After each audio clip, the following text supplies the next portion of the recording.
Hello दोस्तों, कैसे हैं आप सभी। उम्मीद करता हूँ आप लोग बढ़िया होंगे। आपकी तैयारी एकदम ज़बरदस्त तरीके से चल रही होगी।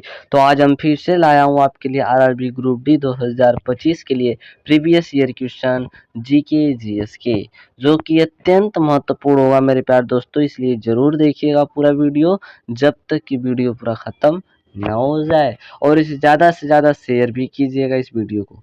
चलिए तो देखते हैं हम लोग पहला प्रश्न, और देखेंगे क्या है। बहुत मज़ेदार होने वाला है। शुल्ब सूत्र किस विषय से संबंधित है? शुल्ब सूत्र किस विषय से संबंधित है मेरे प्यारे दोस्तों? तो ज्यामिति से संबंधित है। कितने? ज्यामिति से संबंधित है, याद रखिएगा। अस्तोमा शब्दम्य कहाँ से लिया गया? तो ऋग्वेद से लिया गया मेरे भाई। कहाँ से लिया गया? ऋग्वेद से लिया गया। कहाँ से लिया गया मेरे भाई? ऋग्वेद से लिया गया, याद रखिएगा आप लोग, ऋग्वेद से लिया गया। आर्य बाहर से आकर सर्वप्रथम कहाँ बसे थे? तो पंजाब में बसे थे, याद रखिए। आर्य बाहर से आकर सर्वप्रथम पंजाब में बसे थे मेरे भाई। ऋग्वेद का कौन सा मंडल पूर्णतः सोम को समर्पित है? तो याद रखिएगा 9वां मंडल। कौन सा मंडल मेरे भाई? 9वां मंडल जो है वह सोम को समर्पित किया गया है। ठीक है, याद रखिएगा, मोस्ट इंपॉर्टेंट प्रश्न था। इसको देखिए, प्रसिद्ध गायत्री मंत्र किस पुस्तक में है? जो प्रसिद्ध गायत्री मंत्र है वह ऋग्वेद में मेरे भाई। किसमें है? ऋग्वेद में है। प्राचीन भारत में निंक के नाम से किसे जाना जाता है? तो प्राचीन भारत में निंक के नाम से स्वर्ण आभूषणों को जाना जाता है। चलिए बढ़ते हैं हम लोग अगले प्रश्न की ओर। देखिए क्या है अगला प्रश्न, यहाँ पर देखेंगे अगर, योग दर्शन का प्रतिपादन किसने किया? तो पतंजलि। यहाँ पतंजलि रहना चाहिए, पतंजलि ने किया था, याद रखिएगा। उपनिषद किस पर आधारित है? तो दर्शन पर आधारित है मेरे भाई। किस पर आधारित है? दर्शन पर आधारित है आपका। अगर वीडियो पसंद आ रहा हो तो जल्दी से जल्दी लाइक कीजिए और अधिक से अधिक शेयर कीजिए। अभी तक चैनल से ज्वाइन नहीं हुए हैं तो चैनल को सब्सक्राइब कर तुरंत ज्वाइन हो जाइए। महाभारत का दूसरा नाम क्या है मेरे भाई? मोस्ट इंपॉर्टेंट प्रश्न है, एकदम याद रखिएगा, अक्सर पूछा जाता है। महाभारत का दूसरा नाम जय संहिता होता है। क्या होता है? जय संहिता होता है। विश्व का सबसे बड़ा महाकाव्य कौन सा है? तो विश्व की बात करें तो महाभारत सबसे बड़ा महाकाव्य आपका है मेरे भाई। ठीक है, फिर देखिए क्या है। बौद्धों का रामायण किस ग्रंथ को कहा गया है? बौद्धों का रामायण किस ग्रंथ को कहा है? तो बुद्ध चरित को, याद रखिएगा, बुद्ध चरित को। बुद्ध चरित की रचना किसने की है? जो बुद्ध चरित की रचना अश्वघोष ने की है। कौन के भाई? अश्वघोष ने, याद रखिएगा, अश्वघोष ने। फिर देखते हैं हम लोग अब अगले प्रश्न को। यहाँ पे देखेंगे अगला प्रश्न, महाविवाह शास्त्र के रचयिता कौन है? तो वसुमित्र जी हैं। कौन सा? वसुमित्र। महाविवाह शास्त्र के रचयिता वसुमित्र जी हैं। कौन सी बौद्ध रचना गीता के समान पवित्र मानी जाती है? याद रखिएगा, मोस्ट इंपॉर्टेंट है, तो याद रखिएगा अभिधम पिटक।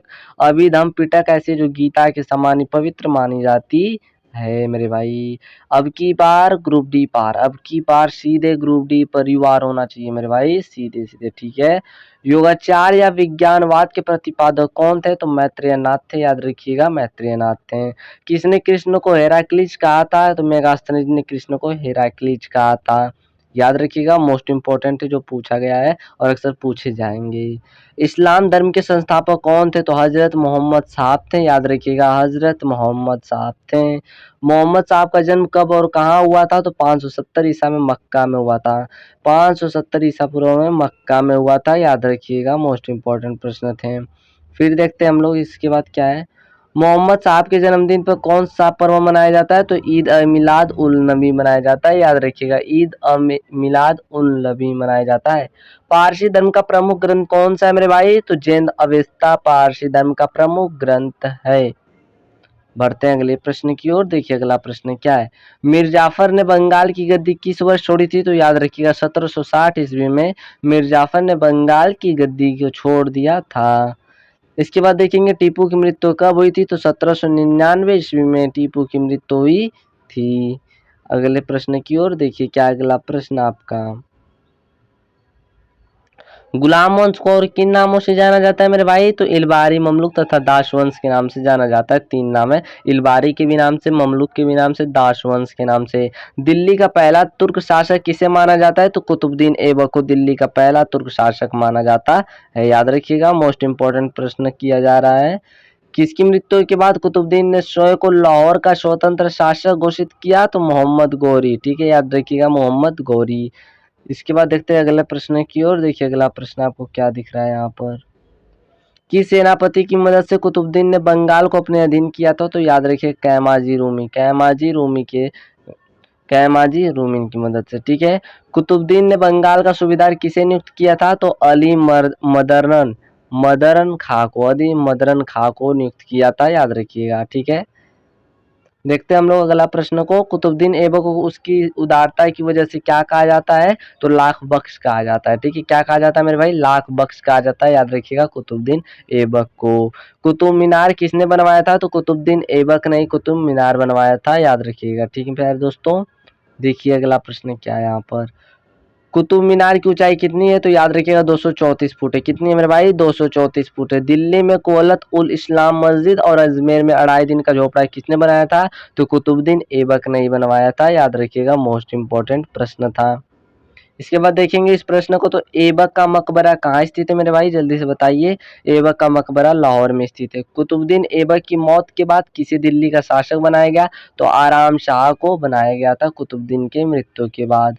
याद रखिएगा, मोस्ट इंपॉर्टेंट प्रश्न आप कर रहे हैं जो कि परीक्षा में आने के चांस ज्यादा है। इल्तुतमिश को किसने शासक बनाया? तो दिल्ली के अमीरों ने बनाया था। इल्तुतमिश को दिल्ली के अमीरों ने बनवाया था शासक। ठीक है। दिल्ली की गद्दी पर बैठने से पहले इल्तुतमिश क्या था? तो बदायूं का सूबेदार था, वह इल्बारी तुर्क था। बहुत बार पूछा गया इल्बारी तुर्क था, याद रखिए। कौन सा तुर्क था? तो इल्बारी तुर्क था मेरे भाई। उसके बाद देखते हैं अगला प्रश्नों की ओर। अगला प्रश्न देखिए क्या है। तुर्कान ए चहलगानी क्या है? तो 40 तुर्क सरदारों का एक दल है जिसे इल्तुतमिश ने बनाया था। तो याद रखिएगा, तुर्कान ए चहलगानी किसने बनवाया था? तो इल्तुतमिश ने बनवाया था, जो क्या था? 40 तुर्क सरदारों का एक क्या था? दल था। इल्तुतमिश के शासनकाल में किसने पश्चिम उत्तर भारत पर आक्रमण किया? तो मंगोल शासक चंगेज खान ने किया था, याद रखिएगा। ठीक है प्यारे दोस्तों, उम्मीद करता हूँ आपको समझ में आ रहा होगा, मजा भी आ रहा होगा। इल्तुतमिश ने किसे बंगाल का गवर्नर नियुक्त किया था? तो हुशामुद्दीन को। किसको? हुशामुद्दीन को नियुक्त किया था। किसने उज्जैन पर आक्रमण कर महाकाल का मंदिर लूटा? तो महाकाल का मंदिर इल्तुतमिश ने लूटा था 1234 से 35 ईसा पूर्व में। ठीक है प्यारे दोस्तों, देखते हैं इस प्रश्न को। देखिए क्या है। इल्तुतमिश ने कौन सी व्यवस्था लागू की? तो याद रखिएगा इक्ता प्रथा लागू की थी। क्या है? इक्ता प्रथा। गोवा भारत का हिस्सा कब बना था? तो 1961 में गोवा भारत का मेरे भाई हिस्सा बना था। ठीक है, याद रखिएगा। मोस्ट इंपॉर्टेंट प्रश्न आप कर रहे हैं। क्योटो प्रोटोकॉल किससे संबंधित है? वैश्विक तापमान वृद्धि और ग्रीन हाउस गैसों के उत्सर्जन में। ठीक है, क्योटो प्रोटोकॉल। भारत का पहला उपग्रह कौन सा है? तो भारत का पहला उपग्रह आर्यभट्ट था, जो कि बहुत इंपॉर्टेंट प्रश्न है, याद रखिएगा। इसके बाद देखते हैं इस प्रश्न को। क्या है इस प्रश्न। नोबेल पुरस्कार की स्थापना किसने की थी? तो अल्फ्रेड नोबेल ने ही नोबेल पुरस्कार की स्थापना की थी। विश्व का सबसे बड़ा महासागर कौन सा है? तो प्रशांत महासागर विश्व का सबसे बड़ा महासागर है। उसके बाद देखेंगे इस प्रश्न को। यह प्रश्न क्या है। भारतीय वायुसेना की स्थापना कब हुई थी? तो 8 अक्टूबर 1932 को भारतीय वायुसेना की स्थापना हुई थी। गांधी जी ने दांडी मार्च कब शुरू किया था? तो 12 मार्च 1930 को गांधी जी ने दांडी मार्च शुरू किया था, याद रखिएगा। जो प्रश्न आप कर रहे हैं मोस्ट इंपॉर्टेंट है मेरे भाई। भारतीय संगीत में सारेगामा किसे कहते हैं? भारतीय संगीत में सारेगामा किसे कहते हैं? तो सप्तक के सात स्वरों को सारेगामा कहते हैं। विश्व की सबसे ऊंची चोटी कौन सी है? तो माउंट एवरेस्ट विश्व की सबसे ऊंची चोटी है। उसके बाद देखेंगे अगले प्रश्न की ओर। आईसीसी का पूरा नाम क्या है? तो अंतर्राष्ट्रीय क्रिकेट परिषद है। कई बार पूछा गया आईसीसी का पूरा नाम अंतर्राष्ट्रीय क्रिकेट परिषद है। मोहनजोदड़ो हड़प्पा की सभ्यता के प्रमुख शहर थे? तो सिंधु घाटी सभ्यता की, याद रखिएगा। मोहनजोदड़ो और हड़प्पा, ठीक है, सिंधु घाटी सभ्यता के थे। उसके बाद देखेंगे हम लोग अगला प्रश्न। उत्तर प्रदेश की राजधानी क्या है? तो उत्तर प्रदेश की राजधानी लखनऊ है। कुंभ मेला भारत में कितने वर्षों में एक बार आयोजित किया जाता है? तो 12 वर्षों में, हर 12 वर्ष में आयोजित किया जाता है, याद रखिएगा। इसको बाद इसको देखते हैं प्रश्न को। भारतीय रेल का सबसे लंबा मार्ग कौन सा है मेरे भाई? तो डिब्रूगढ़ से कन्याकुमारी सबसे लंबा रेल मार्ग है। भारतीय संविधान की प्रस्तावना में जोड़े गए समाजवादी और धर्मनिरपेक्ष शब्द कब शामिल किए गए थे? तो 1976 में 42वें संशोधन के द्वारा। ठीक है, याद रखिएगा। मोस्ट इंपॉर्टेंट प्रश्न था। इसके बाद इस प्रश्न को हम लोग देखेंगे। बाघ परियोजना का शुभारंभ भारत में कब हुआ था? तो 1973 में बाघ परियोजना का शुभारंभ हुआ था। विश्व में सबसे बड़ा रेगिस्तान कौन सा है? तो सहारा रेगिस्तान विश्व का सबसे बड़ा रेगिस्तान है। ठीक है, बढ़ते हैं अगले प्रश्न की ओर। भारत का राष्ट्रीय फल कौन सा है? तो भाई आम भारत का राष्ट्रीय फल है। संविधान सभा की पहली बैठक कब हुई थी? तो 9 दिसंबर 1946 को संविधान सभा की पहली बैठक हुई थी, याद रखिएगा। भारतीय नौसेना का सबसे बड़ा जहाज कौन सा है? तो INS विक्रमादित्य भारतीय नौसेना का सबसे बड़ा जहाज है। काला सोना किसे कहा जाता है? तो कोयले को काला सोना भी कहा जाता है। ठीक है, अगले प्रश्न को देखिए। राष्ट्रीय विज्ञान दिवस भारत में कब मनाया जाता है? तो 28 फरवरी को राष्ट्रीय विज्ञान दिवस मनाया जाता है। चांद पर पहला कदम किसने रखा था मेरे भाई? तो नील आर्मस्ट्रांग ने चांद पर पहला कदम अपना रखा था। ठीक है, इसके बाद इस प्रश्न को देखिए। भारतीय मुद्रा रुपया का अंतर्राष्ट्रीय कोड क्या है? तो INR है, याद रखिएगा INR है। ठीक है, भारतीय संसद की 3 शाखाओं के नाम क्या है? तो राष्ट्रपति या लोकसभा राज्यसभा 3 शाखाएं होती है, याद रखिएगा। इसके बाद अगले प्रश्न की बात करें हम लोग। सूर्य की रोशनी पृथ्वी तक पहुंचने में कितना समय लेती है? तो लगभग 8 मिनट 20 सेकंड लेती है, याद रखिएगा। भारत का सबसे लंबा नेशनल हाईवे कौन सा है? तो नेशनल हाईवे 44 मतलब NH44 है, याद रखिएगा मेरे प्यारे दोस्तों।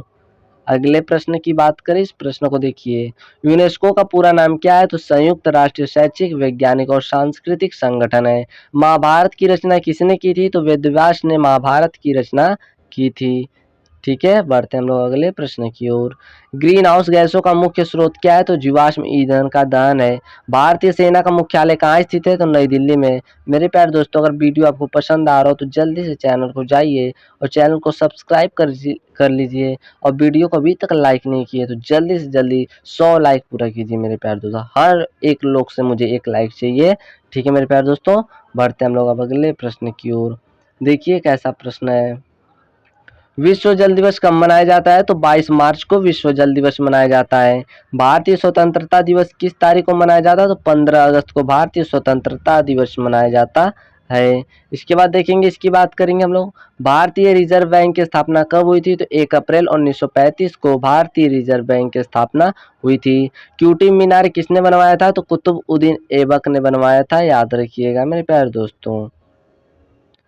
देखिए अगला प्रश्न क्या है। गंगा नदी का उद्गम स्थल कहाँ है? बहुत बार पूछा गया है। गंगा नदी का उद्गम स्थल जो होता है गंगोत्री ग्लेशियर, जो कि उत्तराखंड में है। विश्व की पहली ट्रेन कब और कहाँ चली थी? तो 1825 में इंग्लैंड में चली थी, विश्व की, याद रखिएगा विश्व की बात किया गया है।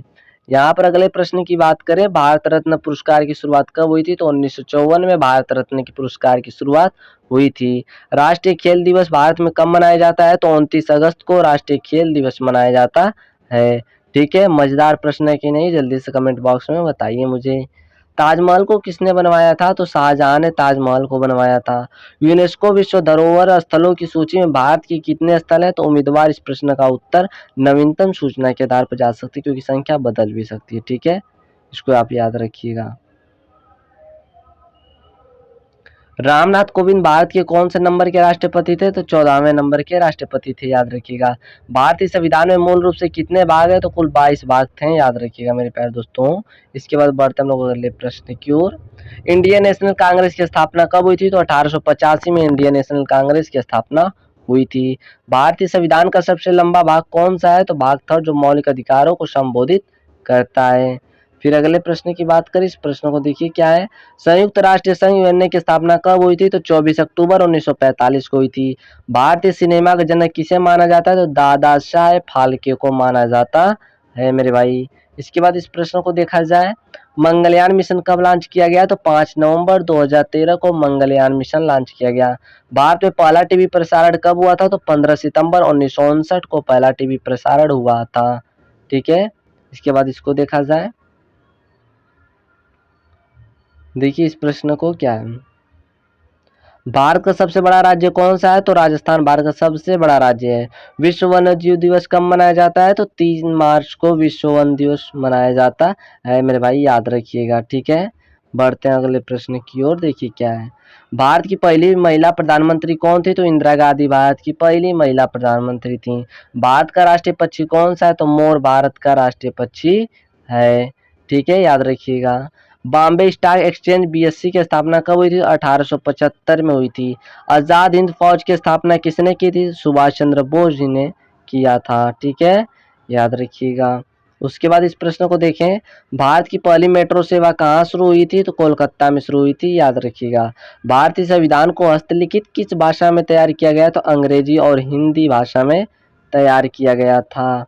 उसके बाद इस प्रश्न को देखें, भारत में डाकघरों की संख्या के मामले में विश्व में कौन सा स्थान है? तो पहला स्थान है। भारत के पहले वैज्ञानिक नोबेल पुरस्कार विजेता कौन है? तो सीवी रमन जी थे, याद रखिएगा। मोस्ट इंपॉर्टेंट प्रश्न था। उसके बाद इस प्रश्न की अगर बात करते हैं, राष्ट्रीय प्रौद्योगिकी दिवस भारत में कब मनाया जाता है? तो 11 मई को मनाया जाता है। भारतीय मुख्य न्यायाधीश का कार्यकाल कितने वर्षों का होता है? तो कोई निश्चित कार्यकाल नहीं होता है, वे 65 वर्षों तक आयु तक सेवा क्या कर सकते हैं मेरे भाई, याद रखिएगा। ठीक है, इसके बाद इसको देखा जाए, भारत में पहला बैंक कौन सा था? तो भारत में पहला बैंक की बात करें तो बैंक ऑफ हिंदुस्तान था। किसान दिवस भारत में कब मनाया जाता है? तो 23 दिसंबर को मनाया जाता है।